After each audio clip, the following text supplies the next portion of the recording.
Le supramental produit un réajustement de la pensée humaine selon un mode de perception objectif de la réalité, afin de préparer l'homme à une plus vaste et une plus juste compréhension des lois de l'univers, au-delà des limites sensorielles du corps physique.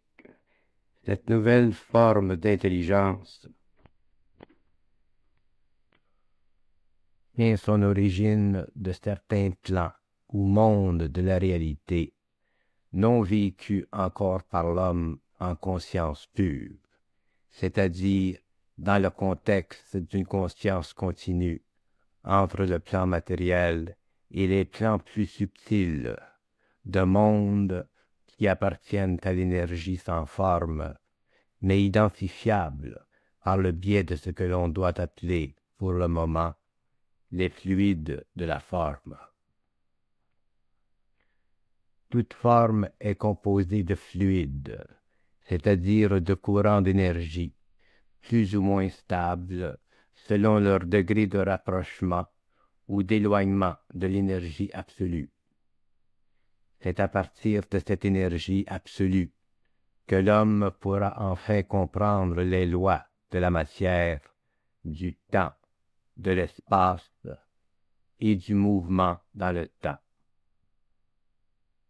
Tant que l'homme fut soumis à sa pensée subjective, il lui était impossible de formuler des aspects de la réalité non soumis à l'observation de ses sens, de sorte que toute accumulation d'informations ne servait qu'à créer en lui une mémoire relativement fixe de la réalité matérielle. Au cours de l'évolution, cette mémoire devint de plus en plus fixe, de sorte qu'aujourd'hui, la mémoire de l'homme est devenue la mesure qu'il se donne pour comprendre tout ce qui se passe dans son expérience et qui peut lui servir dans son expérience future. Mais l'expérience future de l'homme n'est pas déterminée par la mémoire qu'il aura accumulée du passé, mais par une autre mémoire qui n'est pas personnelle, mais plutôt universelle, de sorte que tout ce que l'homme de demain saura lui viendra d'une mémoire instantanée à laquelle il est lié, mais à laquelle il n'a pas encore accès, car sa pensée est encore fondée sur l'ancienne mémoire de ses sens. C'est à cause de cette ancienne mémoire et la difficulté qu'il a de s'en débarrasser que l'homme trouve difficile la compréhension de choses qui se rattachent à la grande mémoire impersonnelle et universelle de sa conscience. Lorsque l'homme sera départi de son ancienne mémoire, la nouvelle commencera à faire irruption en lui, et tout son savoir changera, ainsi que sa vie psychologique, car cette dernière ne sera plus rattachée au passé de la connaissance, mais au présent de sa nouvelle mémoire, qui contient à la fois le passé et l'avenir dans un présent absolu, selon que l'on a accès à tel ou tel niveau de cette mémoire. Plus l'homme perdra la mémoire, plus il aura accès à la mémoire universelle, et plus son savoir sera grand, car ce n'est que dans cette mémoire que tout est retenu et enregistré de façon parfaite. La nouvelle vie intelligente de ceux qui seront touchés par le supramental se déterminera de plus en plus avec le temps et débouchera sur un niveau de conscience de plus en plus grand, de sorte que ces individus comprendront et verront des choses qui sont, par le fait même de l'inconscience, cachées aux yeux des hommes. Cette nouvelle intelligence n'a rien à voir avec l'éducation de l'homme. Quelle que soit la nature de la personnalité, cette intelligence la transpercera afin d'élever le taux vibratoire de la conscience humaine et lui rendre ses attributs naturels dont elle a été déficiente à cause de son évolution dans la matière. Cette intelligence pénétrant de plus en plus dans la conscience de l'homme éveillera en lui une résonance vibratoire qui servira à l'imprégner de connaissances non sujet à l'approbation ou à la désapprobation de l'intelligence subjective. Ceux qui grandiront petit à petit dans cette intelligence découvriront des choses qu'ils pourront mesurer sans la raison.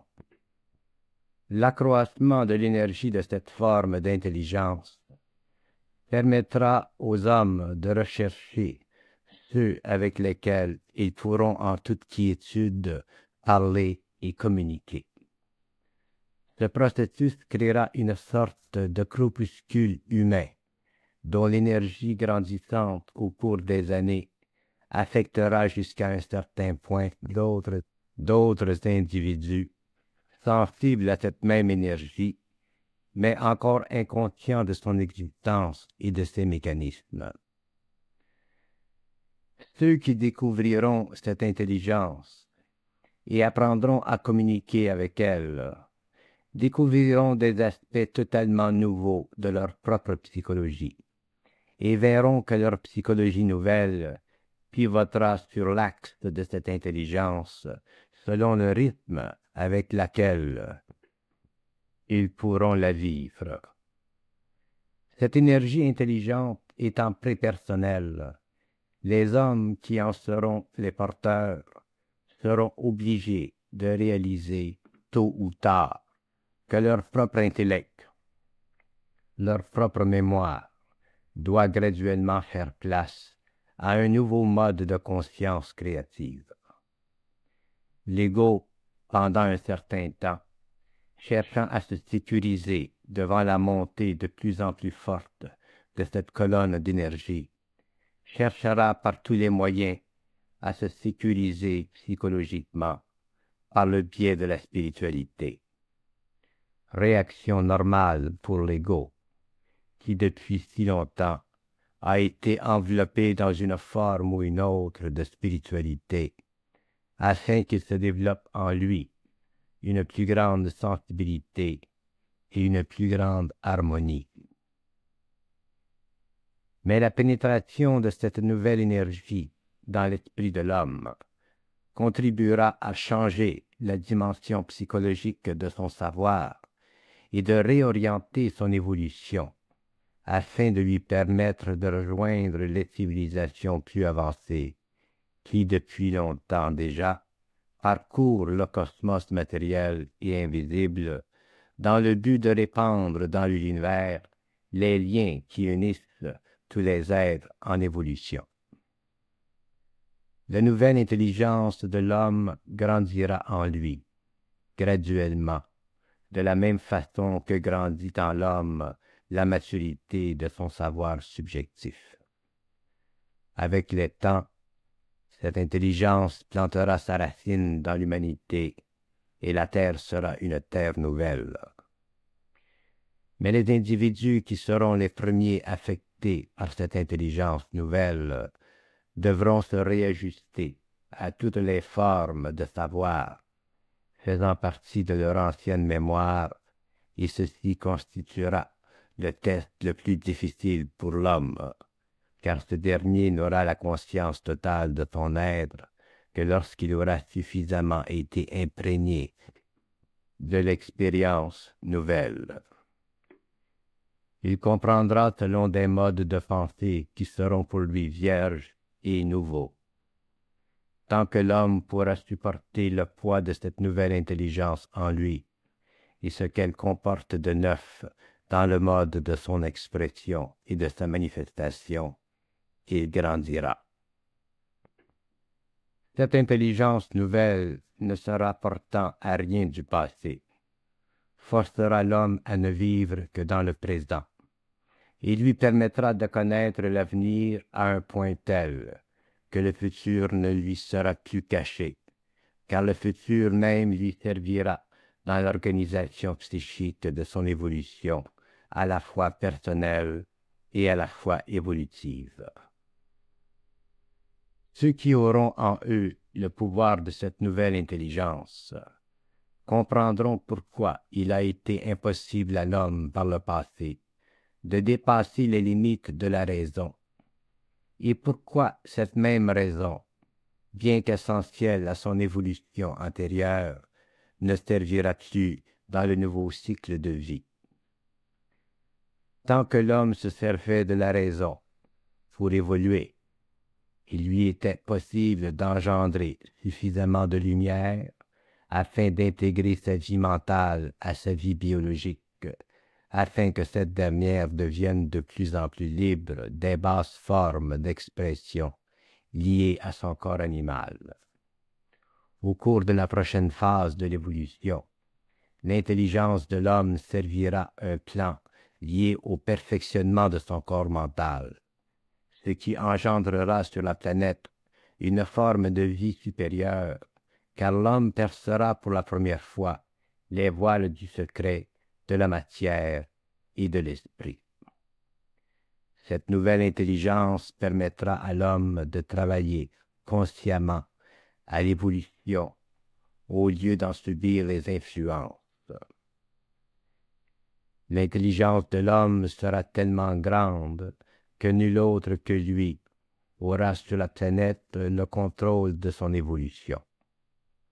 Ce contrôle lui permettra de mesurer la juste mesure de sa participation à cette évolution et de réaliser une fois pour toutes combien grand il est. Les hommes qui auront été touchés par cette énergie nouvelle ne pourront plus correspondre aux basses vibrations de la planète. C'est pourquoi une grande tristesse se fera sentir chez eux lorsque les premiers signes de la conscience se seront manifestés sur le plan de leur mental. L'énergie émotionnelle qui auparavant avait servi à leur donner la joie de vie subjective ne sera plus. L'homme se sentira un peu seul dans sa peau.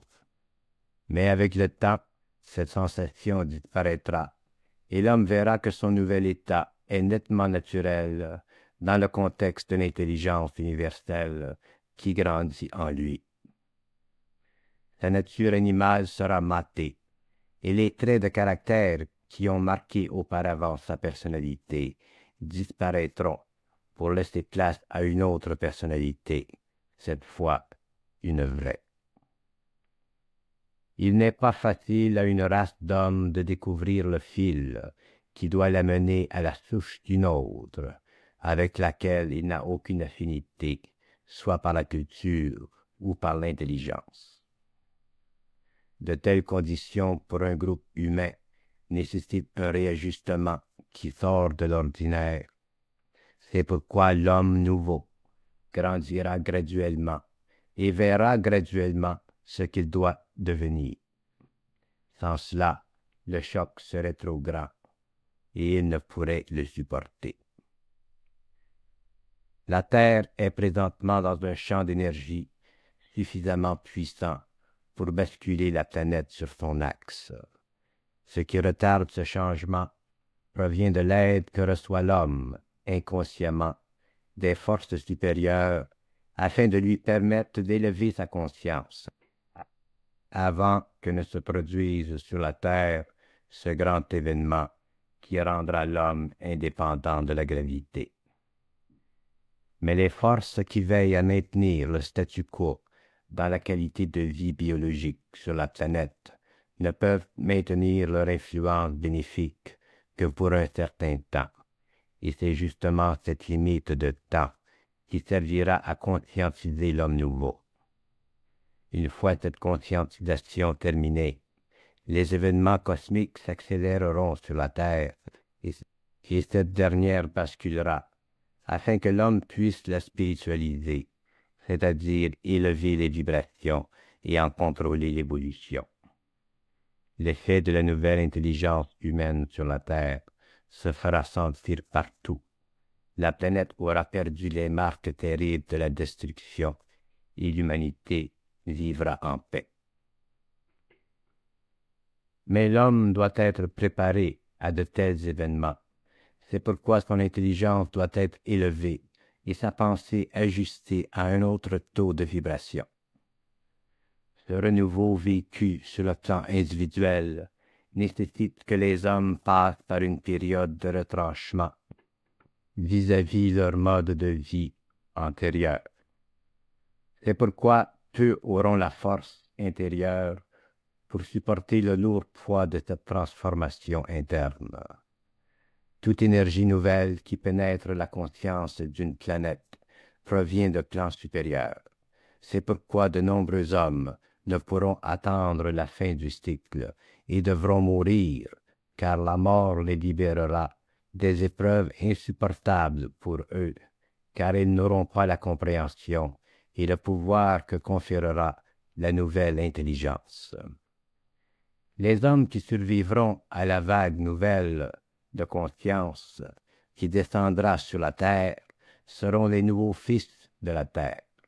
Ils libéreront la terre et feront d'elle un jardin nouveau, où la beauté n'aura jamais été égalée dans le passé.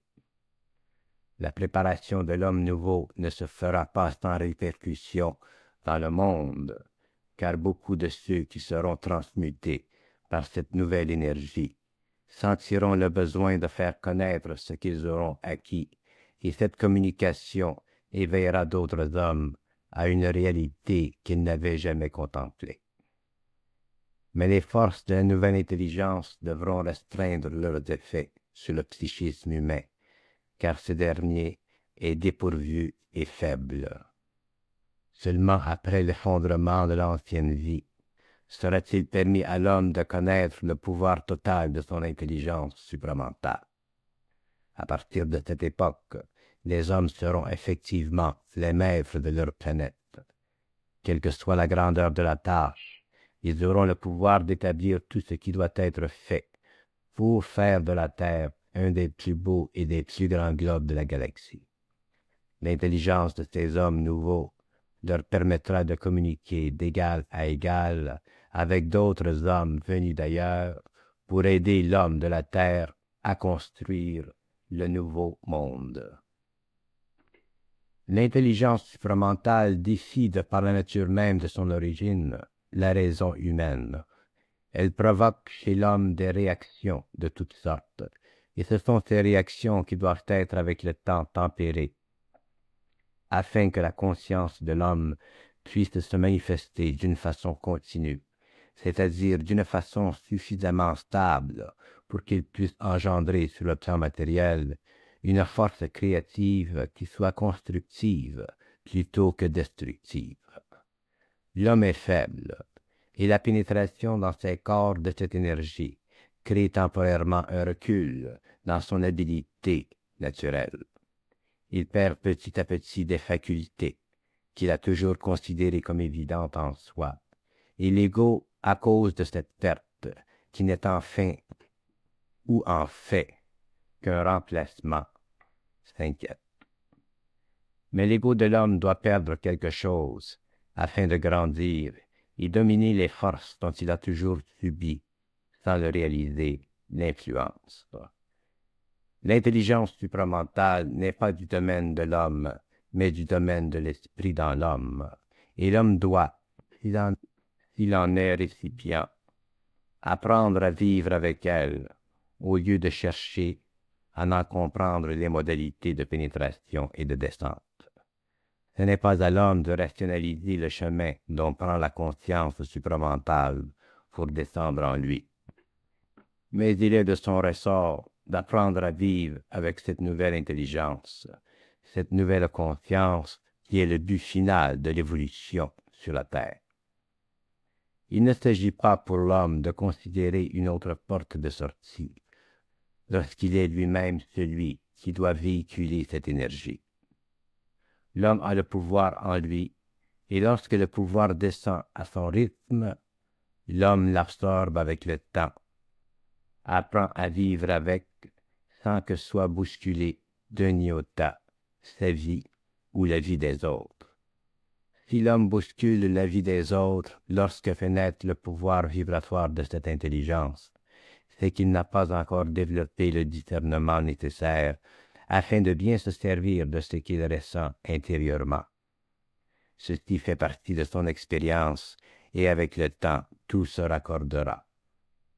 Les hommes qui connaîtront cette nouvelle intelligence en eux seront les premiers à réaliser que l'homme d'hier ne peut plus vivre avec l'homme de demain.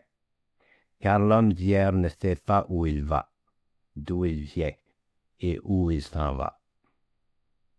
Alors il n'y a plus de dialogue, et les portes qui autrefois étaient ouvertes entre les deux se referment graduellement, afin que l'homme nouveau puisse parcourir son chemin et apprendre à dialoguer avec ceux qui vont avec lui dans la même direction, car c'est au cours de cet acheminement qu'ils apprendront à voir le lien qui les lie et à comprendre les dimensions de ce lien.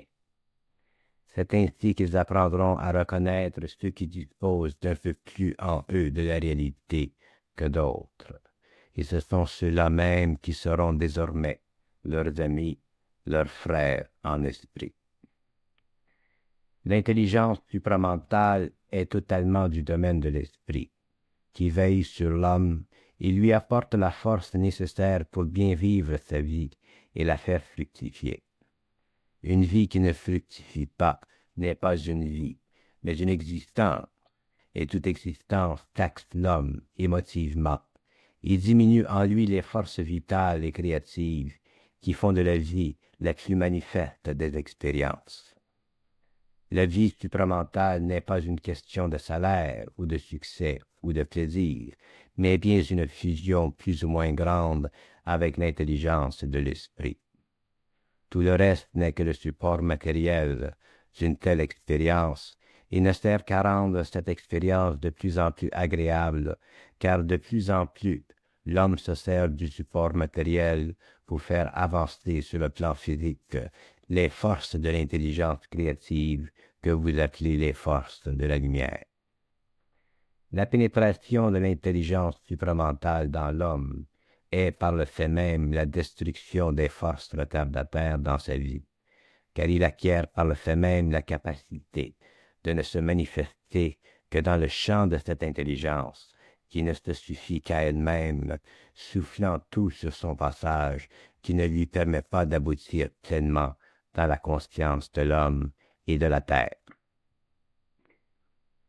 L'homme est inquiet dans sa vie, car il ne reconnaît pas le pouvoir de la vie intelligente en lui. Il oppose toujours et constamment ses émotions et sa subjectivité, de sorte que toute confrontation avec les forces de vie qui ne cessent d'opérer résulte dans une certaine douleur, jusqu'au jour où il a appris que toute la vie est sous le contrôle des forces intelligentes en lui, qui ne demandent pas plus que d'être conscientisées. Lorsque cette intelligence est enfin totalement installée en lui, l'homme ne souffre plus, car tout s'ouvre devant lui, tant sur le plan de la connaissance personnelle que sur le plan de l'équilibre matériel. Mais cet équilibre ne peut venir que lorsqu'il a enfin accepté de se comporter comme un homme réel, c'est-à-dire comme un homme doté de toutes ses facultés. Tant que l'homme obéit aux basses réactions de sa conscience astrale, de son corps de désir déformé, il ne lui est pas possible de suivre la trajectoire écrite en lui et qui lui dicte le chemin de son évolution.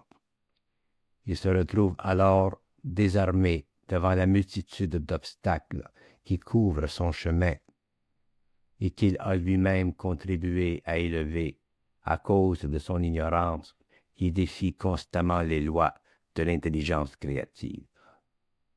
L'homme croit avoir le droit de renaître, mais ne réalise pas qu'il n'a pas le droit d'accéder à cette renaissance selon les principes que voudrait bien lui faire voir son ego malade et aveugle. Ce n'est pas l'homme qui est lumière, mais l'intelligence créative en lui, qui est enfouie sous les amoncellements d'illusions qui en réduisent l'ardeur et la puissance. Dès que l'homme nouveau commence à se voir de façon différente, c'est-à-dire de façon à pouvoir enfin corriger ce qu'il croyait être la règle du jeu. Il commence à comprendre le sens réel de la vie supramentale en lui. Son expérience alors devient autre. Elle ne sert plus à lui imposer une souffrance dont il a dépassé la nécessité de vivre à cause de son manque de vision et de clarté d'esprit. Son expérience devient alors la façon dont se manifeste l'intelligence supramentale en lui. Le jeu de la vie n'est plus le même. La vie n'est plus la même. Il lui apparaît alors que sa vie ancienne n'était qu'une étape nécessaire, mais pénible, avant qu'il pût en arriver à voir les choses de la façon dont il les voit. Mais la vie de la conscience supramentale est beaucoup plus vaste que l'homme conscientisé puisse s'imaginer, car l'homme n'entre dans la vie que lorsque les événements de la vie le dictent. De sorte que la vie supramentale est un mouvement dans l'avenir, et ce mouvement ne se mesure pas de par les désirs de l'homme ou les appétits de son ego spirituel. L'homme est un canal, et ce canal conscientisé permet à l'énergie de l'intelligence de construire sur les plans où elle entreprend d'élever des formes nouvelles. La première réalisation de l'homme qui se conscientise est fondée sur le principe de la non-réflexion. Plus l'homme se conscientise, moins il peut réfléchir sa personnalité dans le miroir de son expérience, car la perte de mémoire est une condition qui empêche l'ego de revenir dans le passé de l'action afin de la contempler et de se la rapporter. L'intelligence supramentale est vie, et l'ego n'a aucun pouvoir sur elle. Elle le domine de toutes parts. C'est pourquoi son premier contact avec l'homme est difficile et pénible pour l'ego, car ce dernier veut jouer le jeu de la vie selon les règles de sa propre compréhension. Le supramental dans l'homme est une condition absolue du rapport de son esprit avec l'esprit universel. Et de ce rapport, nous découvrons une unité totale lorsque l'ego a été maté, c'est-à-dire lorsqu'il a été transformé. La transformation de l'ego est une œuvre dont l'ego est incapable de saisir l'importance, car la lumière est trop grande pour sa fusion affaiblie. Mais l'ego est supporté dans sa douleur, car la vie supporte toujours ceux avec lesquels elle doit travailler, afin que se poursuive sur les plans où elle pénètre l'évolution. La plus grande difficulté de l'ego réside dans son attachement aux vieilles formes qui ont servi à sa vie antérieure. Et c'est justement là que se livrera le combat entre le supramental et le mental inférieur de l'homme. Les forces de la lumière connaissent l'homme parfaitement, mais lui, malgré lui-même, ne peut ouvertement laisser pénétrer en lui les forces, car elles sont trop grandes pour lui. Les forces se servent alors du temps pour pénétrer dans l'homme. Et avec le temps, l'ego aura vécu de multiples expériences qui lui auront confirmé l'état nouveau dans lequel il se trouve, et tout sera alors normal et naturel pour lui. Regardant en arrière, la période de transition n'aura été qu'un mauvais rêve d'où il sera sorti sain, sauf et libre. L'homme nouveau ne peut réaliser qu'il est nouveau, car il n'a pas encore vu l'avenir de sa race. À cause de cette expérience qui lui manque, son attitude envers ce qui lui arrive n'est pas toujours bienvenue, car sa souffrance lui fait renier, malgré lui-même, les bénéfices de sa conscience nouvelle. Mais il dépasse avec le temps cette condition de la souffrance et voit qu'il est en fait un être dont la vision intérieure ne coïncide plus avec celle de l'humanité inconsciente. C'est alors qu'il se rapproche de lui-même et qu'il apprend à se voir dans une autre lumière à l'aide d'un esprit renouvelé. Le supramental ne se comprend pas. Le supramental est une force de l'esprit dans l'homme. Inutile d'essayer de le comprendre. Tant que nous cherchons à le comprendre, il nous est refusé. L'énergie du supramental est une vibration qui perce l'esprit de l'homme et élève la lumière dont se sert cet esprit pour comprendre le vaste panorama de l'existence. Le supramental et sa descente sur le plan matériel est une condition nouvelle de l'esprit de l'homme. Et c'est une condition nouvelle aussi de la vie sur la terre. Tant que nous cherchons à comprendre pourquoi le supramental agit de telle ou telle façon, il nous est impossible de réaliser les raisons derrière lesquelles se voile la conscience supramentale pénétrante. Le supramental agit toujours pour des raisons qui sont indéfinies à l'homme, tant qu'il n'a pas suffisamment de conscience pour voir clairement ce qui se passe en lui et l'œuvre qui se monte petit à petit à l'intérieur de sa conscience personnelle. Ceux qui seront touchés par le supramental au cours des années verront que cette force, cette intelligence, n'est pas d'eux et que les conditions de sa pénétration doivent être vécues selon le mode de chacun. Aucun homme ne réagit de la même façon. La pensée est un des phénomènes les plus incompris de l'homme. Le phénomène de la pensée est tellement occulte et sujet au développement de la psychologie de l'ego qu'il n'est pas surprenant que l'homme souffre de ses pensées, car elles déterminent la relation plus ou moins parfaite qu'il entretient avec un autre niveau de sa propre conscience, dont il n'a pas encore compris les mécanismes. La pensée humaine, dans son aspect le plus fondamental, intervient dans la vie mentale de l'homme et le conditionne à certaines expériences qui font de lui un être de plus en plus dépendant d'une forme d'intelligence que nous appelons l'intelligence. Mais l'intelligence que nous connaissons n'est pas nécessairement intelligence. Et c'est pour cette raison que nous devons étudier les mécanismes de la pensée, afin de les bien connaître et d'en profiter plutôt que d'en être les esclaves témoins. Tant que la pensée supramentale n'est pas sur le plan d'expérience de l'homme, il est difficile à ce dernier de connaître les limites de sa propre pensée subjective, puisque celle-ci détermine les limites de son savoir. Mais dès que la pensée supramentale apparaît sur le globe, il devient possible à l'homme d'entrevoir des possibilités de compréhension vis-à-vis la réalité à la fois visible et invisible. Puisque la pensée, dans son contenu réel, ne définit pas la réalité selon les normes de la pensée subjective, il devient évident à l'homme rationnel qu'il s'agit d'une pensée dont l'origine n'est pas du domaine de l'homme, mais du domaine de l'homme nouveau, c'est-à-dire de l'homme dont la psychologie s'élève graduellement au-dessus de la psychologie des peuples et des nations. À partir de ce moment, la pensée supramentale commence à jouer un grand rôle dans la définition de la réalité, car elle n'est pas soumise aux règles du jeu établies depuis longtemps par la pensée subjective.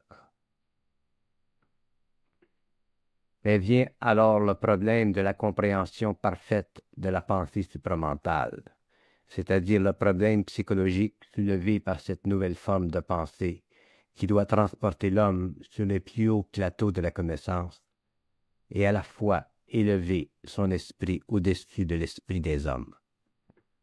Tant que l'homme s'attribue personnellement l'origine de la pensée, il lui est impossible de discuter de la valeur de sa pensée, puisqu'elle semble partir de lui et se conformer aux valeurs qu'il a fait siennes au cours de son expérience. Mais dès qu'il réalise que toute forme de valeur ou d'information ne provient plus de lui, mais de plus haut que lui, il se voit dans l'expérience de la grande naïveté c'est-à-dire que son expérience avec cette nouvelle forme de pensée doit se raffiner afin qu'il puisse bénéficier de cette nouvelle pensée plutôt que d'en souffrir. Mais bénéficier de la nouvelle pensée n'est pas facile, car l'homme n'a pas encore découvert les illusions de cette communication. Non pas que cette dernière ne soit pas réelle, mais parce qu'elle est ajustée à un taux de vibration qui n'est pas encore suffisant dans sa nouvelle expérience.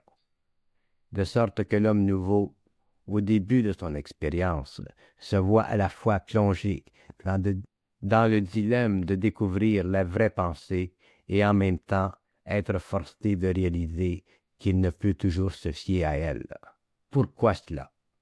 Simplement parce que la pensée supramentale n'évoque pas dans l'homme la même résonance que la pensée subjective, c'est-à-dire qu'elle oriente de façon mystérieuse pour le néophyte, plutôt que de l'orienter d'une façon logique, telle que nous nous y attendons, les hommes, sur le plan matériel. Mais c'est justement cette qualité de la pensée supramentale qu'il faut apprendre à développer, car c'est là ou là-dedans que se cache son pouvoir d'instruction à l'homme. Tant que l'homme nouveau ne voit pas ou n'a pas saisi la différence entre la pensée supramentale et la pensée communicative du monde des esprits, il se trouve dans une impasse importante vis-à-vis le développement de son pouvoir d'engendrer, sur le plan humain, suffisamment de puissance par le biais de sa pensée, de sorte que sa pensée devient un outil de travail plutôt que simplement un outil de langage et de communication. Tant que l'homme nouveau n'a pas saisi que toute pensée communicative avec le monde des esprits est une pensée temporelle, il lui est impossible de réaliser l'avenir et les profondes dimensions du savoir, car ce dernier est en dehors du temps de l'homme et du temps du monde des esprits. L'homme nouveau doit passer une nouvelle étape dans la compréhension du phénomène de la pensée, celui de la maturité de la pensée. Alors que la pensée a toujours servi à diriger l'homme aveuglément, le temps est venu pour que cette dernière sert l'homme dans la compréhension des systèmes et des mystères derrière les systèmes. Mais l'homme a la crainte fondamentale en lui qu'avait engendré la pensée subjective et la pensée spirituelle. C'est la crainte de la connaissance. Car bien que l'homme désire ardemment la connaissance, il craint que cette dernière ne lui enlève ce qu'il ne possède déjà.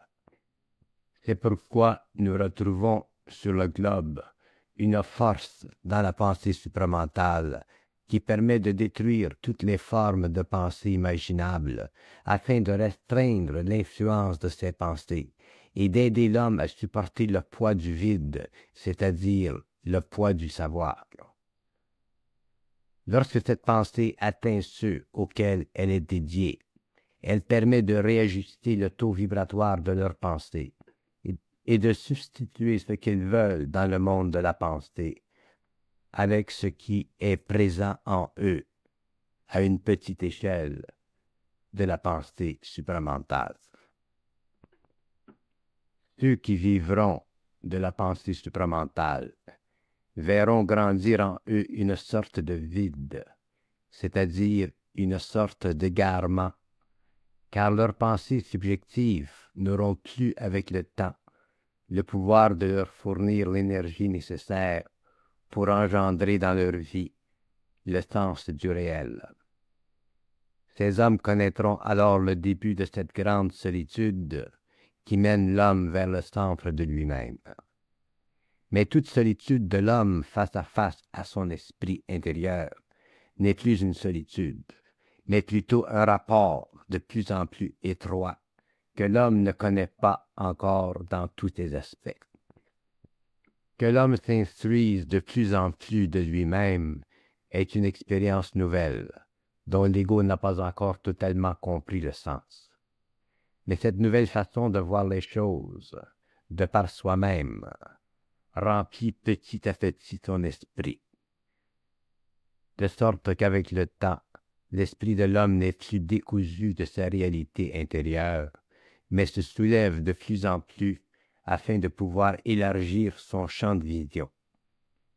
Lorsque son champ de vision coïncide avec le champ de vision d'un autre être, l'homme s'aperçoit alors de la grande joie en lui, car il n'est plus seul maintenant sur le plan de l'homme. Un autre que lui connaît les mêmes choses de l'esprit. L'homme est alors dans la conscience universelle de son intelligence supramentale. Et c'est à partir de ce moment, chéri de son expérience, qu'il réalise que le supramental est le début et la fin de l'esprit de l'homme. L'homme qui connaît ces paroles est un homme comblé, car il n'a plus à chercher dans le monde les raisons de son esprit, puisque l'esprit en lui peut les lui expliquer en dehors de l'espace et du temps. Ceux qui vivront dans le supramental auront à déterminer les conditions de leur existence selon les lois de l'esprit en eux. Et de ces conditions, ils progresseront vers la grande époque où tous ceux qui devront se reconnaître se reconnaîtront, car rien en eux ne pourra empêcher cette reconnaissance. Tant que l'homme suivait les dictées de son ego, il ne pouvait agir envers les hommes que dans la mesure où ces derniers lui apportaient quelque chose. Mais dans le cas de la conscience supramentale, l'homme est dénué de désirs égocentriques. Il ne se lie avec l'homme que dans la mesure où ce dernier peut comprendre la dimension de l'intelligence qui les amène à se rencontrer, afin de travailler avec eux soit sur le plan matériel ou sur d'autres plans subtils. Mais dans le cas où la conscience supramentale lie deux hommes, ces deux hommes ne peuvent plus se délier, car la vie a déjà pénétré dans l'esprit des deux, et c'est de cette même vie qu'ils doivent vivre, puisqu'ils appartiennent à la même race, qui lui donne naissance sur le plan matériel. Déjà, ces deux hommes ne sont plus deux, mais un. Avec le temps, la perfection de l'unité de conscience sera connue, et l'on dira de ces deux hommes qu'ils sont de la même race, c'est-à-dire du même esprit.